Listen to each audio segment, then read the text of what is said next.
After an apartment complex burns to the ground. This is where we're supposed to be. This is where we're expected to be. The latest on the hot weather coming up. And moving forward after the Queen enters her final resting place.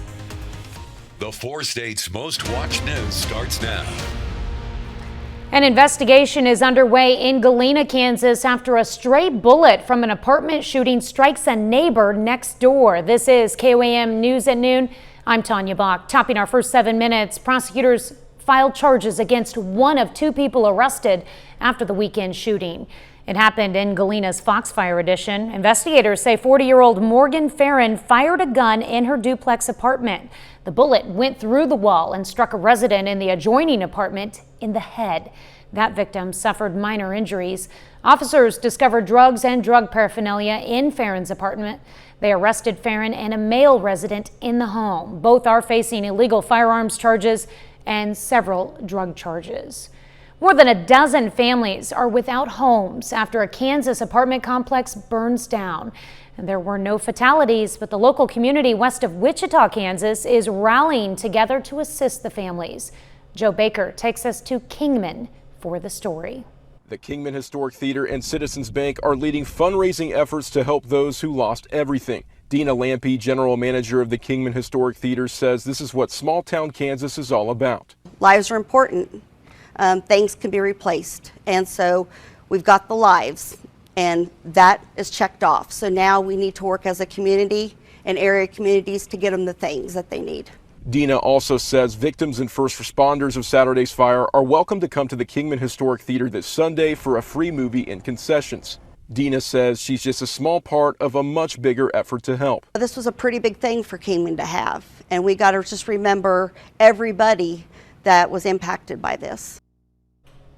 While there were no fatalities in the fire, one person was injured and taken to the hospital for treatment. Well, we are getting closer to that light at the end of the tunnel, but not before a few more days of sweltering heat. Chris Warner joins us with the first look at the forecast. Yeah, we've still got a little bit to get through. We've got today and tomorrow for sure to get through. So I wanted to show you the almanac. Like I've said before, these numbers fill in later tonight, so don't worry, it's not broken.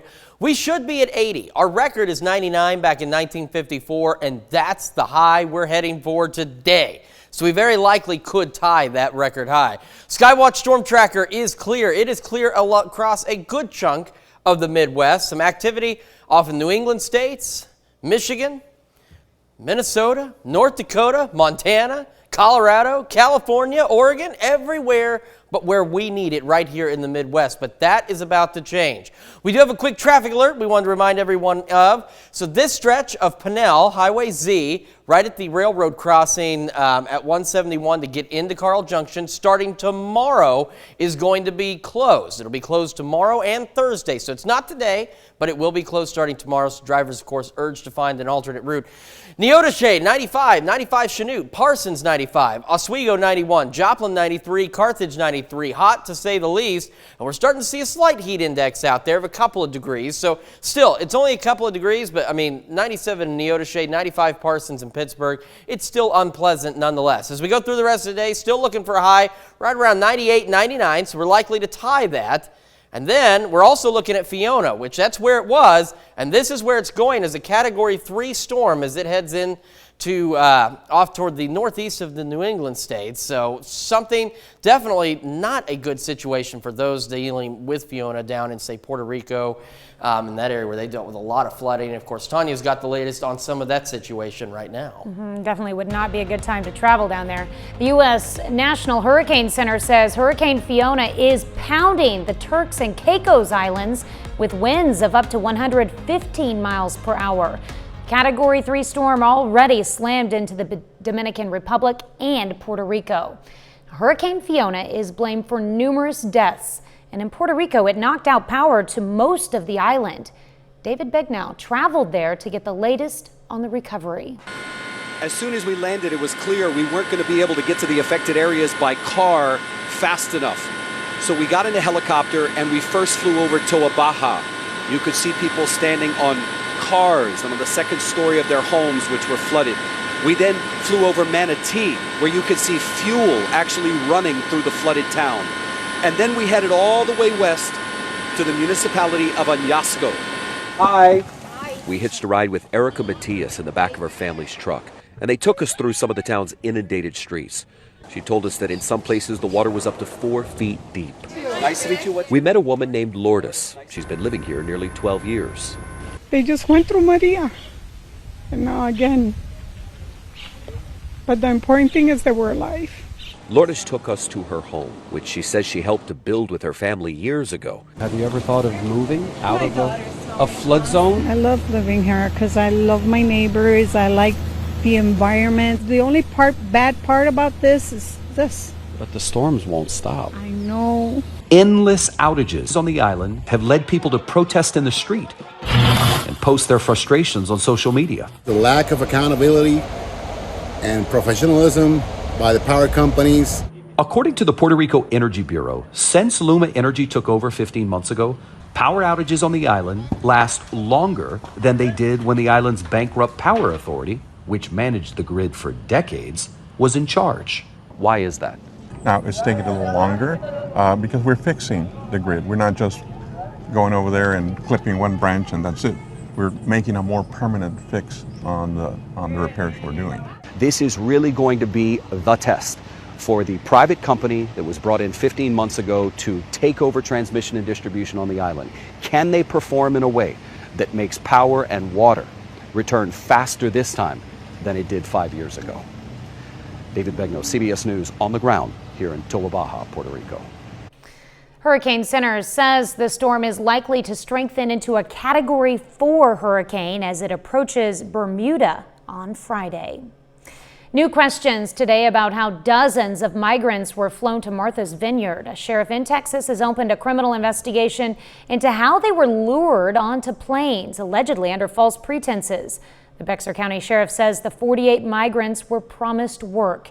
He says they were taken to Martha's Vineyard for little more than a photo op. And that's a look at today's top stories and weather in our first 7 minutes. Up next on KOAM News at noon, honoring the Queen.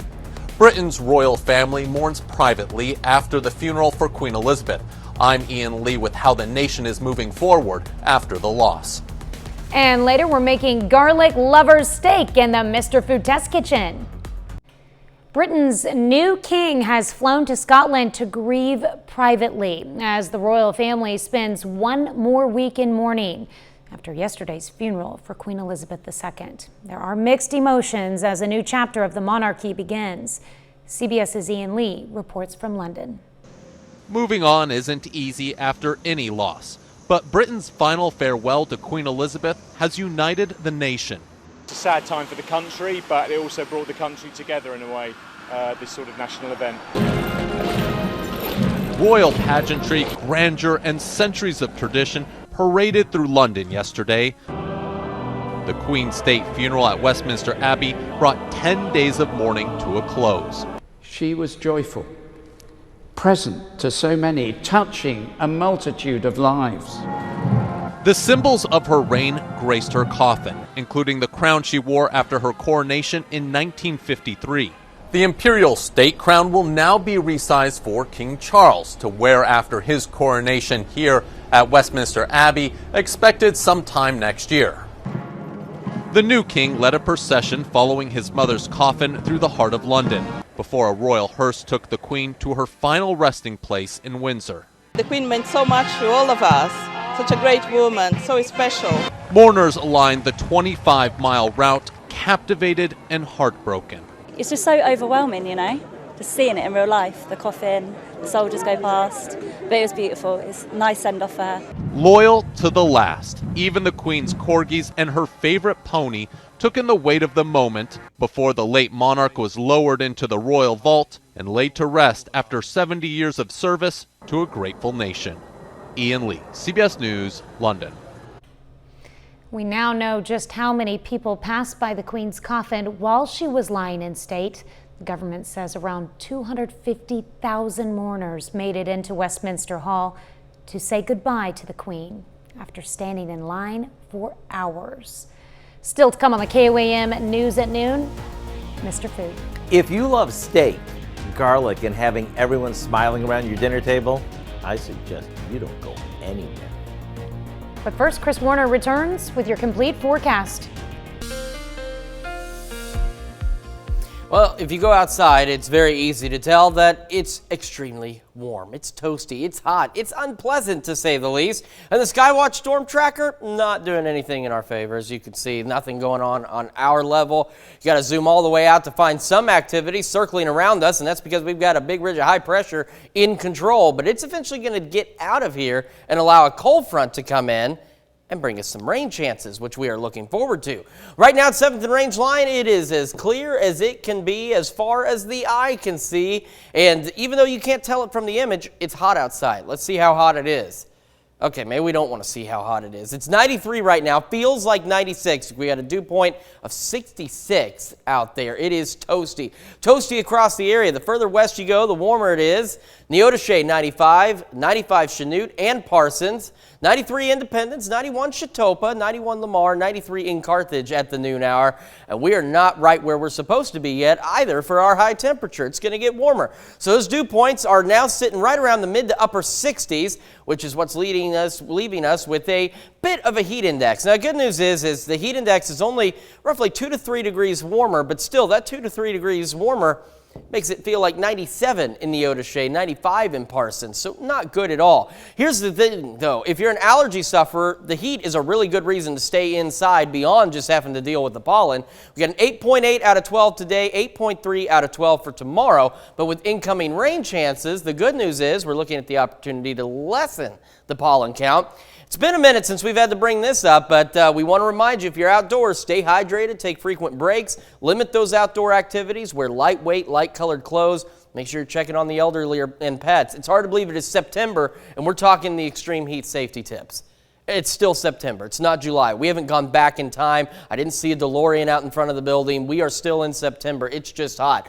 99 is the expected high today. Mostly clear skies. We could tie a record high for today. Overnight, we'll eventually get back down to 73 for an overnight low under mostly clear skies. And a look at the future track shows us this. It's the cold front we've been talking about for the last week and a half. Slowly starting to make its way in. As it does, by Thursday, it starts to give us at least a chance for some showers and maybe a rumble of thunder or two.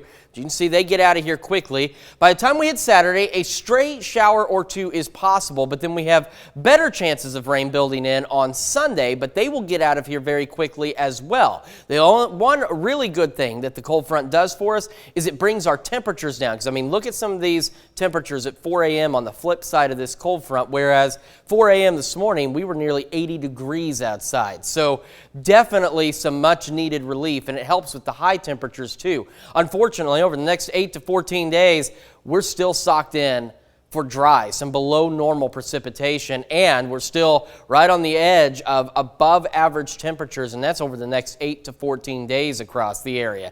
And again, with the records this week, we could tie the record today. We're on track to break the record on Wednesday, and then we could even break the record on Saturday as well, which we'll see in the 7-day forecast. 99 tomorrow with those slight storm chances, 73 Thursday. Then we start to warm back up toward the weekend, 88 Friday, 93 Saturday. Those shower chances Sunday bring the temperatures down, and at least we're left with this. Look at the overnight low Sunday, 50 degrees.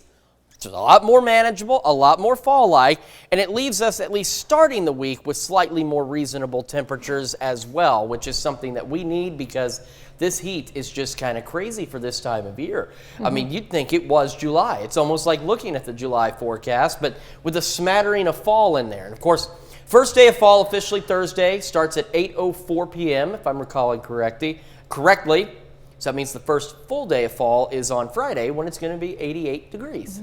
Well, at least we get a little break, like you said. 73 is not bad for the dip into fall. Yeah, no, not at all. At least the first day of fall, even though it's not later until that evening, it's going to feel a little bit like fall with some rain showers, and we need the rain showers. So we just need to get through today and tomorrow. If we can make it there, we can make it anywhere. We made it through July, so I think we're all right.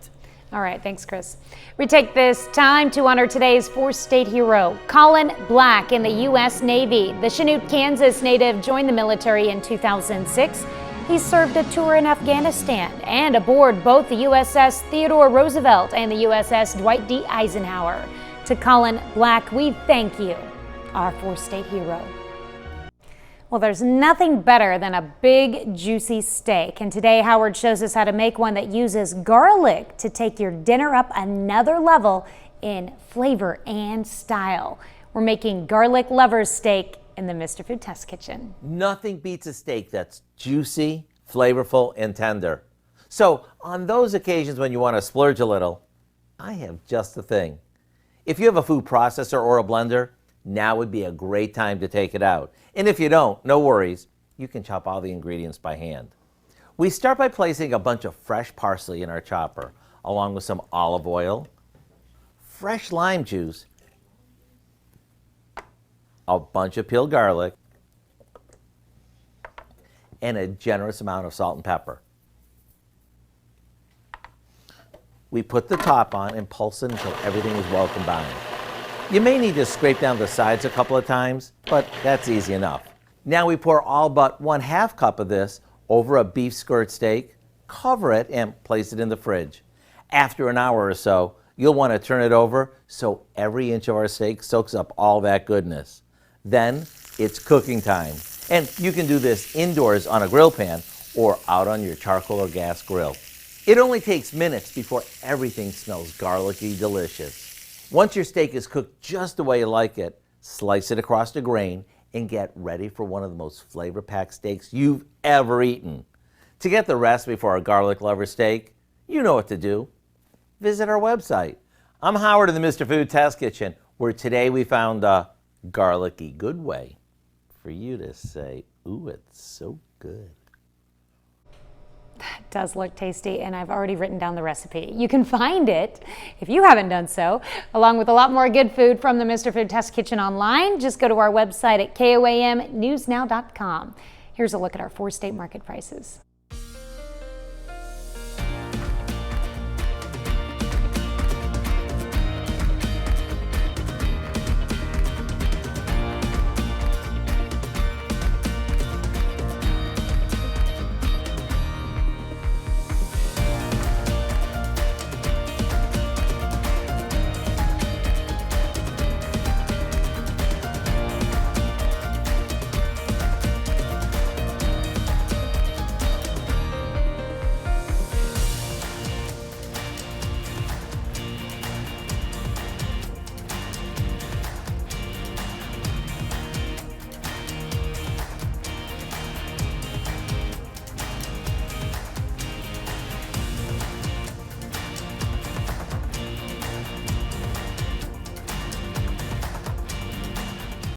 Got to get through an extra hot day today and another one tomorrow before a cold front brings us some rain chances and cooler weather.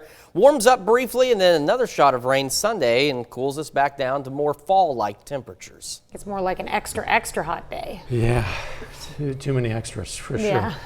Want to know what's coming up at 5?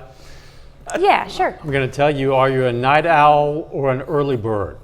I know, Tanya and Chris, you're early birds. I'm kind of the night owl. Well, new research suggests if you're in the habit of staying up late, it could have some harmful health effects. Oh no, we're going to have more on that for us in Health Watch. Plus, some Miami students hold a protest over the firing of a school resource officer.